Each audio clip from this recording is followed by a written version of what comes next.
La première observation que Ryland Voss fit à propos de Vallée 7 fut son animosité palpable à son égard. Certaines planètes accueillent les visiteurs avec des biosphères abondantes, de l'eau potable et une atmosphère propice à la vie, mais Vallée 7 ressemblait à un propriétaire mécontent qu'il avait déjà considéré comme un locataire indésirable. Son vaisseau, le Starhopper, avait effectué un atterrissage d'urgence après une rencontre périlleuse avec une ceinture d'astéroïdes. Ses communications à longue portée étaient inopérantes, le moteur était aussi utile qu'un presse-papier, et son balise de détresse transmettait dans le vide avec l'efficacité d'un murmure dans un ouragan. De plus, il y avait le problème de la faune locale. Ran se pressa contre une roche dentelée alors qu'un prédateur à 6 pattes et dos hérissé rôdait à quelques mètres de lui. Il le poursuivait depuis 1 heure, bien que 3 autres créatures aient fait de même. Cette planète adhérait à un principe singulier, si ça bouge, consomme-le. Je jure, si je survis à ça, je deviendrai végétarien, murmura-t-il entre ses dents. La langue fourchue du prédateur se déploya, échantillonnant l'air, ses nombreux yeux scrutant le terrain. Ryland retint son souffle, serrant le couteau de combat émoussé à son côté comme s'il pouvait offrir une quelconque défense contre une créature ressemblant à une machine de guerre organique. Soudain, une nouvelle odeur imprégna l'air, accompagnée d'une fréquence de bourdonnement basse à peine perceptible. Le prédateur se figea, ses pupilles se dilatant, puis il se retourna brusquement et s'enfuit dans le brouillard. Ryland expira, ses muscles encore tendus. En effet, tu devrais fuir, reconnais la présence de l'individu dont l'ombre a bougé, pas une créature, rien qui se faufile à travers le feuillage, mais une figure distincte. Se tenant au bord de la brume, le pouls de Ryland s'accéléra, humanoïde, grand, trop grand, il avança, le brouillard épais se dissipant pour révéler une femme, si femme était même le bon mot, elle se déplaçait avec une grâce sans effort qui faisait que Ryland se sentait comme un enfant maladroit. Sa peau scintillait d'un dégradé changeant de violet et d'argent comme si elle ne pouvait pas décider quelle couleur choisir, ses yeux aigus, perçants, amusés et surtout, complètement fixés sur lui. Tu es perdu, dit-elle, pas une question, une affirmation.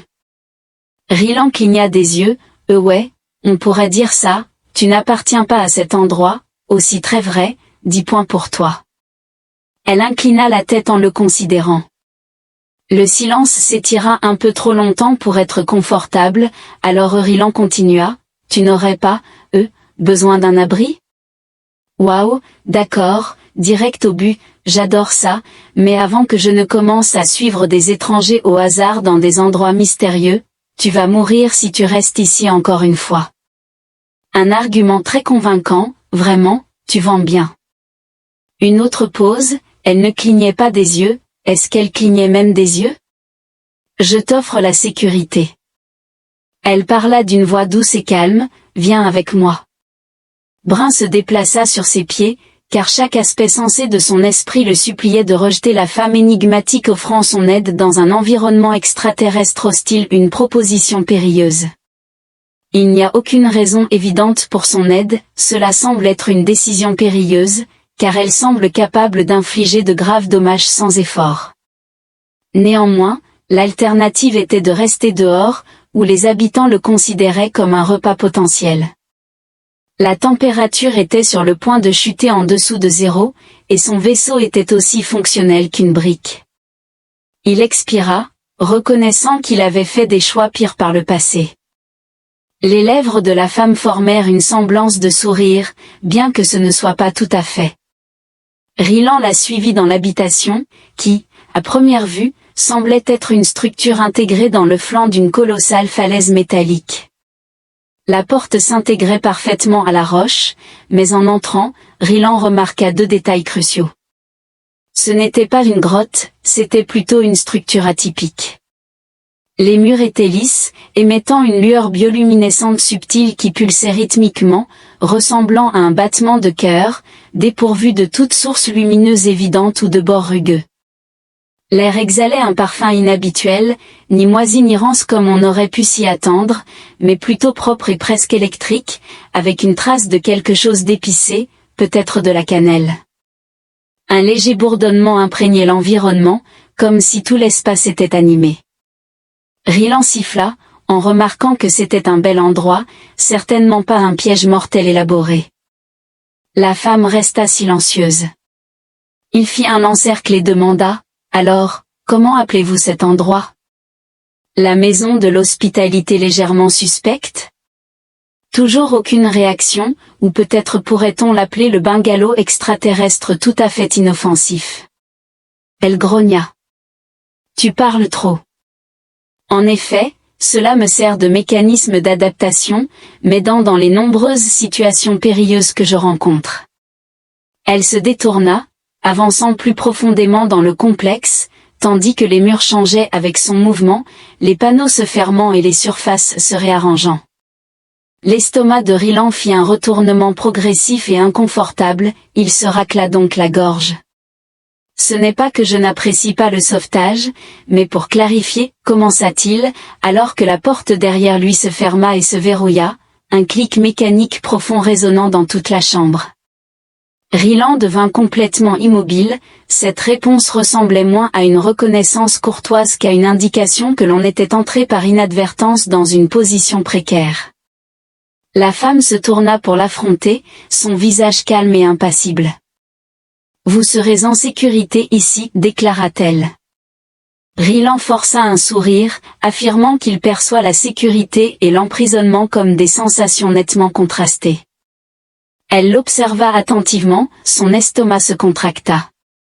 Il jeta un coup d'œil à la porte sans couture, panneau de contrôle, ni aucun moyen de sortie. Étrangement, la femme ne montrait aucune hostilité, pas de menace, pas d'armes, pas même un regard menaçant, juste un regard calme, voire patient. « D'accord, murmura Rylan en se massant la nuque. Comment me sortir de là ?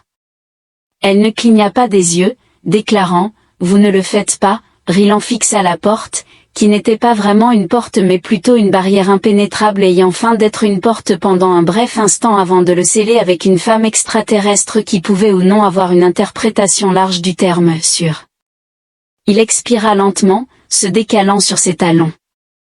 Clarifions quelques points. La femelle extraterrestre Liara, comme il la désignait mentalement, se tenait à quelques pas de lui, l'observant avec la patience troublante d'un individu attendant que son animal comprenne un nouveau jouet.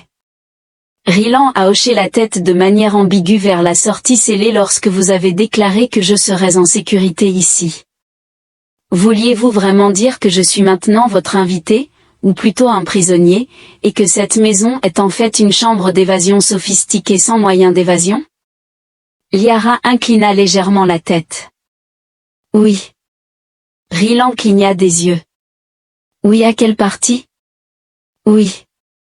Cool, c'est plutôt rassurant.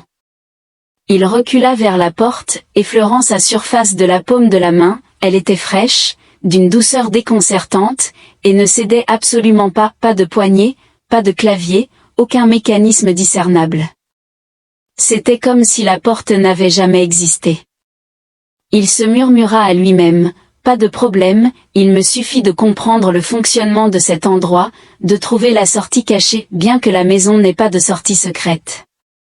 Rylan sursauta, il n'avait même pas perçu son approche. Il se retourna pour la découvrir juste derrière lui, l'observant avec une expression neutre identique.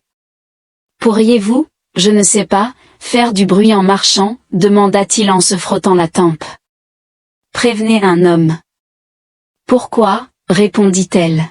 « Parce que s'approcher discrètement de quelqu'un est généralement considéré comme impoli, » répondit-il. Lara se contenta de cligner des yeux, comme s'il avait proposé que la gravité était une question de choix. Rylan expira et proposa une autre solution. Quelle est précisément cette location ? Cela ne ressemble certainement pas à un refuge délabré sur une planète mortelle quelconque. Le regard de Lara vacilla alors qu'elle contemplait l'ampleur de sa divulgation. C'est un système, un cadre destiné à soutenir et à protéger. Rylan plissa les yeux, interrogatif, ah bon, et par Safgar entendez-vous me protéger, ou plutôt protéger les autres de moi ? Ses lèvres se sont presque courbées en un sourire encore jamais vu. Ryland émit un rire sec. Oh, j'apprécie énormément le suspense. Les murs se modifiaient subtilement, les motifs lumineux ondulants comme s'ils réagissaient à leur dialogue.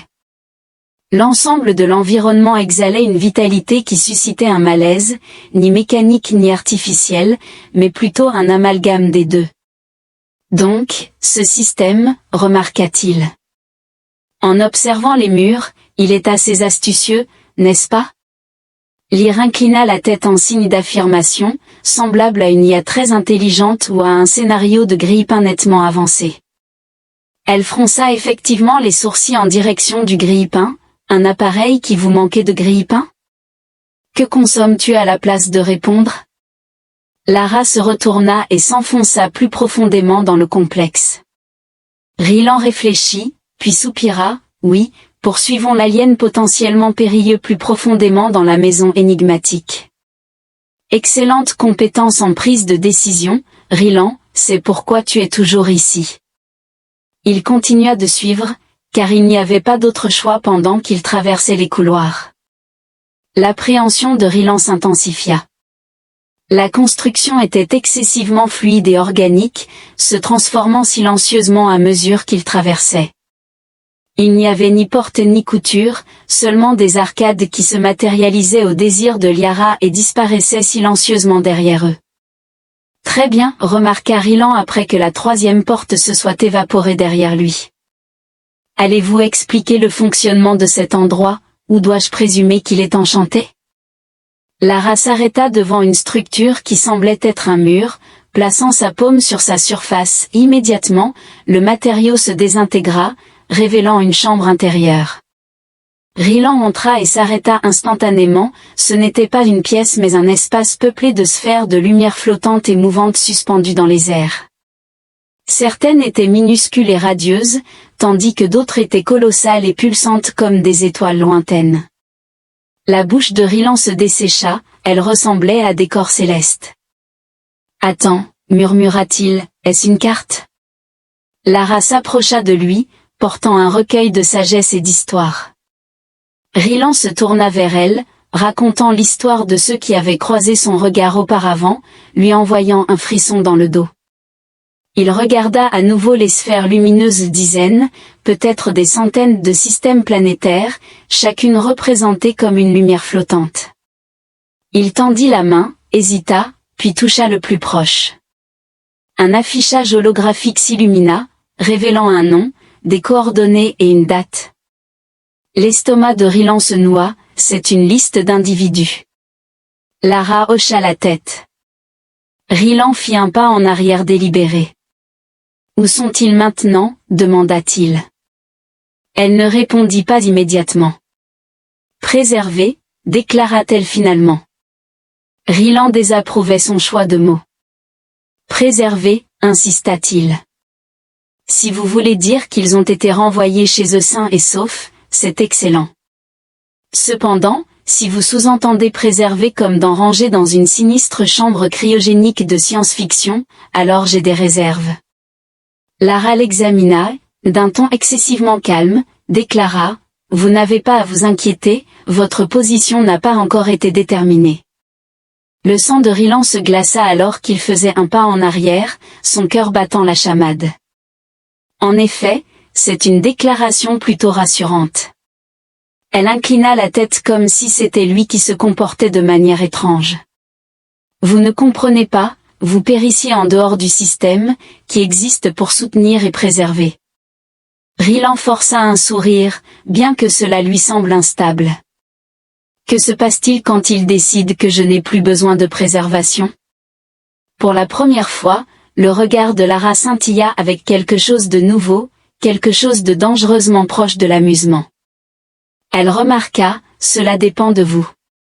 Ryland Voss avait construit une carrière en se sortant de situations désespérées, il avait négocié avec des chasseurs de primes, évité des collecteurs de dettes sur 3 lunes distinctes, et avait même convaincu un seigneur de guerre en colère qu'il n'était pas l'individu qui avait volé son précieux Star Cruiser, bien qu'il le fût effectivement.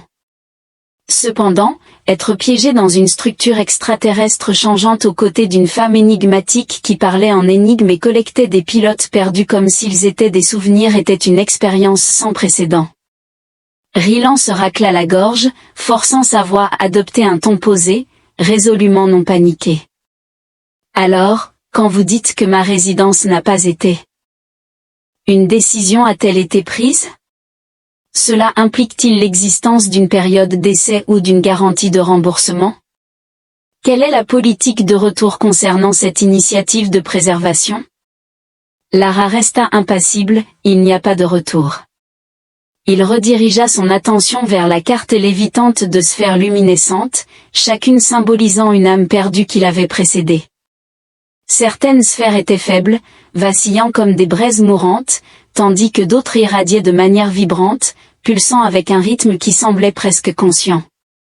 Donc, remarqua-t-il en se passant une main dans les cheveux, supposons que je préfère ne pas être préservé, j'apprécie mon état actuel en tant qu'individu libre, respirant, qui prend de mauvaises décisions selon ses propres termes. Quelles sont mes alternatives? Lara resta silencieuse pendant une longue période, puis, dans son ton exaspérément posé et impénétrable, déclara « Adapte-toi ». Rylan respira par le nez. Vos déclarations répétées, énigmatiques et de mauvais augure, ne sont pas particulièrement bénéfiques, car elles proviennent d'une ligne de questionnement incorrecte. Oh, excellent, un quiz surprise. Quelle question devrais-je poser? Elle inclina la tête, le contemplant, puis, d'un mouvement presque imperceptible de ses doigts, la carte flottante se réajusta. L'un des orbes s'intensifia, s'étendant jusqu'à occuper l'espace entre eux. Un nouvel affichage holographique s'est activé, et Rylan a avancé prudemment, ressentant une constriction dans son ventre. Le moniteur affichait des flux de données, des informations codées, et un nom inconnu, Capitaine Dorianaï. En dessous se trouvait une date, 12 ans auparavant. La langue de Rylan se dessécha. Cet individu vient de la flotte OS, remarqua-t-il en se tournant vers Léara. Cette flotte. Disparue il y a presque une décennie, elles n'ont jamais été retrouvées. Lara hocha simplement la tête, le pouls de Rylan s'accéléra. Sous-entendez-vous qu'ils n'ont pas disparu, mais qu'ils ont plutôt été préservés? Lara termina sa tâche tandis que Rylan murmura un juron, s'approchant de l'écran pour scruter les données. C'était complexe, trop même, comprenant des scans biométriques, une activité neuronale et des souvenirs enregistrés, comme si le système avait reproduit chaque facette de l'existence de cet individu. Puis, apparemment en réponse à son intrigue, l'affichage se transforma, révélant une capsule de confinement avec un homme enfermé à l'intérieur. Son expression était troublante de sérénité, son corps suspendu dans un état liminal entre la vie et quelque chose d'autre. L'estomac de Rylan se noua. « Oh, non, pas du tout, dit-il, se tournant brusquement vers Lara. Tu gèles des gens, tu les maintiens dans une sorte de stase? Sont-ils même vivants? » L'expression de Lara resta impassible, leur existence est perpétuée. En effet, cela n'est pas équivalent à être vivant. Elle s'approcha de lui lentement et intentionnellement, il périssait tout comme vous périssez. Cela constitue un acte de miséricorde. Rylan émit un rire hésitant. En effet, véritablement compatissant. Il suffit de placer les individus dans un sarcophage technologique avancé et de les laisser dériver dans un état de sommeil perpétuel, c'est sans importance. Léara l'examina avec une intensité qui provoquait un malaise, soulevant la question de savoir s'il préférerait la mort. Il ouvrit la bouche mais la referma ensuite, car c'était la question fondamentale, n'est-ce pas? Il n'était qu'à quelques secondes de la mort quand elle l'avait découvert, la planète l'avait dévoré, et personne ne venait à son secours. Si Liara n'était pas intervenu, il serait devenu un autre nom oublié dans des archives obscures. Son corps enterré sous un sol extraterrestre, mais ce n'était pas l'existence. Il se frotta la main sur le visage. Je comprends que vous pensez aider, mais je n'ai aucune envie de devenir le prochain spécimen dans une vitrine. Nous devons discuter des plans d'évasion, j'ai besoin d'une sortie. Ta survie à l'extérieur ne m'inquiète pas.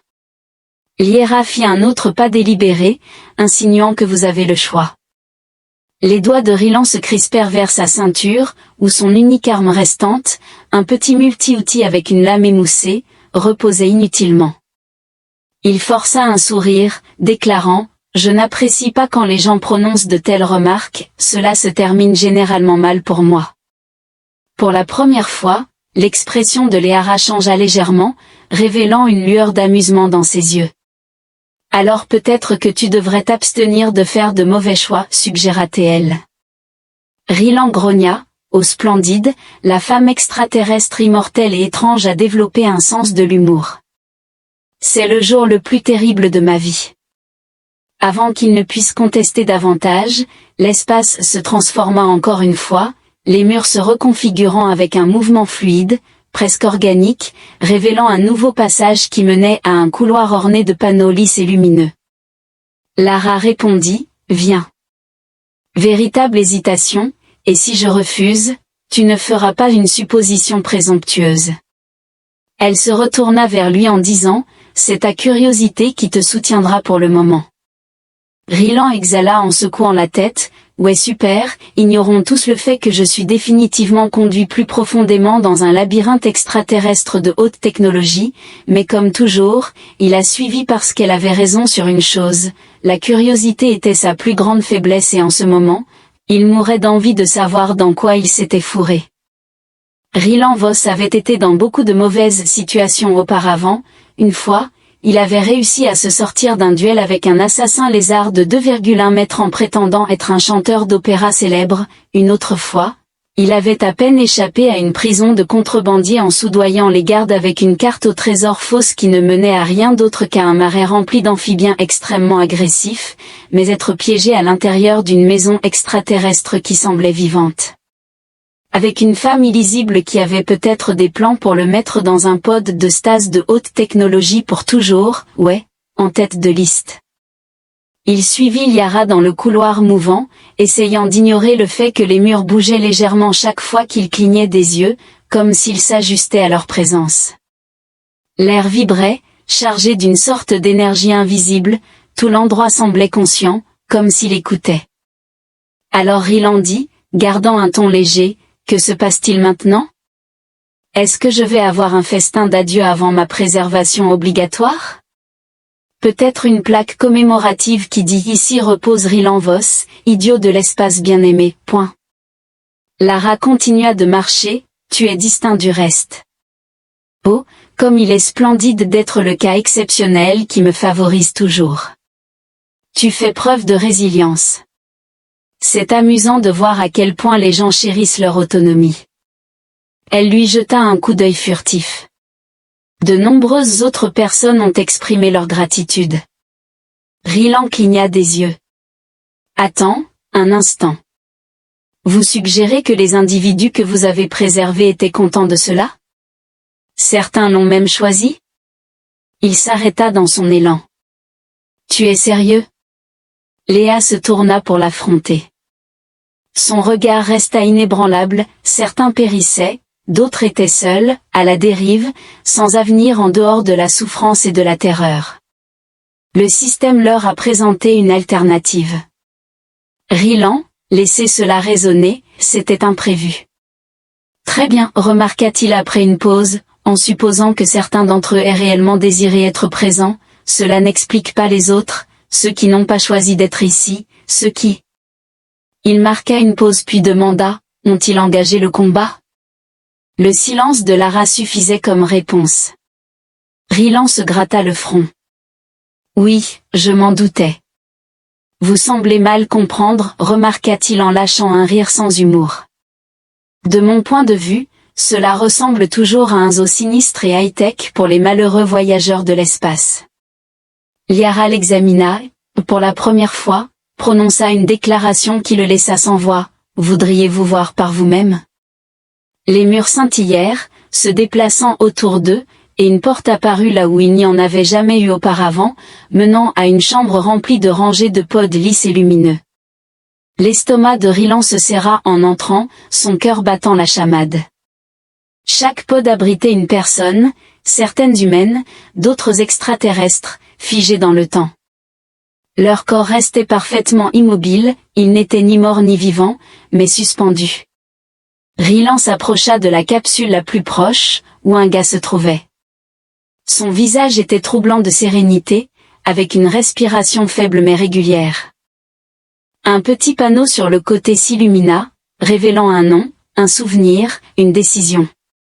Rylan le lut, et son estomac se noua. Capitaine Dorian, statut de Haï, volontaire, raison, maladie terminale, dernière parole, je ne veux pas disparaître. Rylan avala sa salive et se dirigea vers le prochain pod, où une jeune femme se trouvait. Raison volontaire, pas de résidence à retourner, statut alternatif. Justification du choix de fuir le conflit et les circonstances alternatives. La justification volontaire favorisait la préservation plutôt que l'exécution. Rylan exhala brusquement, ils n'étaient pas des prisonniers, du moins pas tous. Certains avaient fait un choix, tandis que d'autres avaient demandé cela. Néanmoins, il se tourna vers Liara et ceux qui ne s'étaient pas portés volontaires. Le regard de Lara resta ferme. Nous n'imposons pas, mais tous ne comprenaient pas les implications de leur décision. Certains étaient appréhensifs, certains ont fui, et certains manquaient de confiance dans ce qui était présenté. En effet, cela est dû au fait qu'enfermer quelqu'un dans une capsule n'est généralement pas considéré comme un symbole universel d'hospitalité amicale. Liara contempla cela, Rylan inspira de manière irrégulière, scrutant les rangées infinies d'individus figés dans le temps, piégés entre un passé inéluctable et un avenir inconnaissable. Cela lui fit froid dans le dos. Il se retourna vers elle, exprimant « Je désire toujours m'échapper ». Lara l'examina avant de répondre « Je comprends ». Rylan se préparait à une confrontation, cependant, Liara leva la main, provoquant la transformation de la chambre. Les pods lumineux s'assombrirent, l'atmosphère changea, et avant qu'il ne puisse comprendre la situation, la porte derrière lui s'ouvrit non pas sur un autre couloir tortueux ou un labyrinthe interminable, mais sur une vue inattendue, l'extérieur. La respiration de Rylan se coupa alors que les falaises escarpées de Vallée 7 s'étendaient au-delà de la dense brume tourbillonnant dans l'air. Son vaisseau, le Star Hopper, restait là où il l'avait laissé, endommagé mais pas irréparable. Il se retourna vers Liara, clignant des yeux d'incrédulité. « Attends, tu me permets de partir ?» Elle ne répondit pas immédiatement, puis, d'un léger mouvement de la tête, elle remarqua « Tu es différent des autres, tu ne cherches pas à te préserver, mais plutôt à t'échapper, ce qui est rare. » Rylan fit une pause, « Vous auriez pu me contraindre, et j'aurais pu acquiescer. » Il expira lentement, « Mais vous ne l'avez pas fait. » Elle hocha la tête, comme si tu n'avais jamais été à elle pour être retenu. Pour la première fois depuis sa rencontre avec elle, Rylan éprouva une sensation inattendue, ni peur, ni malaise, mais compréhension. Quoi que Lara représentât, et quoi que cet endroit impliquât, ce n'était pas comme il l'avait supposé, c'était quelque chose de plus ancien, de plus particulier et complexe, un refuge pour ceux qui n'avaient pas d'autre choix, mais pas pour lui. Roland jeta un dernier regard dans la salle des esprits suspendus, puis, sans prononcer un mot de plus, il se tourna et sortit par la porte ouverte. La brume l'enveloppa entièrement, et quand il se retourna, la porte avait disparu comme si elle n'avait jamais existé.